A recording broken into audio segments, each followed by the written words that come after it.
Денеска нашата Македонска православна црква го чествува споменот за светиот пророк Авакум, светата маченичка Миропија и светиот Урош, цар српски, преподобниот Атанасий затвореник Печерски и светиот Иса апостол Циликански. Светиот пророк Авакум бил син Асафатов од племето на Симеон, про околу 600 години пред Христа, за време на царот Манасија. Го прорекол паѓањето на Ерусалим, кога царот Вавилонски Навуходоносор го нападнал Ерусалим, Авакум се заслонил во Исмаилќанската земја, од каде што потоа пак се вратил во Ерусалим и како земјоделец, еден ден кога им носел ручек на работиците на нивата, одеднаш му се јавил ангел од Господот и му рекол: ова јадење што го имаш, однеси му го на Даниила во Вавилон, кој е во лавовската јама. Авакум одговорил: Господи, јас никогаш не сум го видел Вавилон и не ја знам таа јама. Тогаш ангелот го отфатил за косата и во моментот го пренесол Вавилон на огромна далечина, при јамата лавова во која бил фрлен Даниил од царот Кир за казна. Бидејќи не се поклонил на идолите: Даниле, Даниле, земи јадењето што ти го испраќа Бог, викнал Авакум.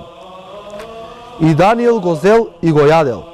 Потоа ангелот Божи пак го зел Авакума и го пренесол идеја на неговата нива.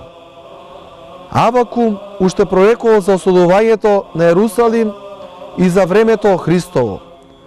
Се упокоил во длабоката старост и бил погребан во местото Кела. Неговите мошти биле откриени во времето на Теодосиј Велики. Светиот Урош, цар српски, бил син на царот Душан. Царово тешко време за време на паѓањето на Српското царство. Кроток, побожен и благ, тој не сакал со сила да ги подчинува горделивите големци, помеѓу кои биле и најлошиот Волкашин, кој му дошол на добриот цар до глава.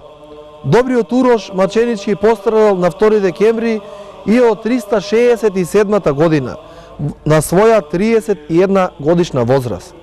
Од луѓето убиен, тој бил од Бога прославен. Неговите чудотворни мошти почивале во манастирот Јаск, во Фрушка гора, од каде што за времето на Втората светска војна во 1942 година се пренесени во Белград и се положени во соборниот храм покрај телото на кнезот Лазар и деспотор Стефан Штил Новиот.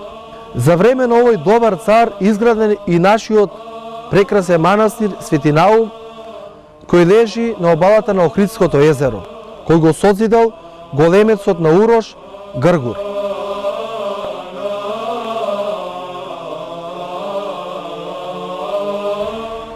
Повикувајќи не да го следиме крстот, Господ од близко ни го покажал патот по кој што треба да одиме, отстранувајќи ги при тоа главните препреки, и тоа не на дворешните, туку и на трешните, кои се корен во човековото срце. Ако сакаш да врвиш по мене, рекол Господ Бог, прво немој да се жалиш себе си, зашто кој се жали себе си, ќе загине. Второ, не треба да се врзуваме со проголема љубов кон материјалните работи, зашто каква полза има човекот ако го придоби овој свет, а на душата своја и на пакости. И трето, не треба да се вознемируваме за тоа што другите ќе речат или помислат за нас.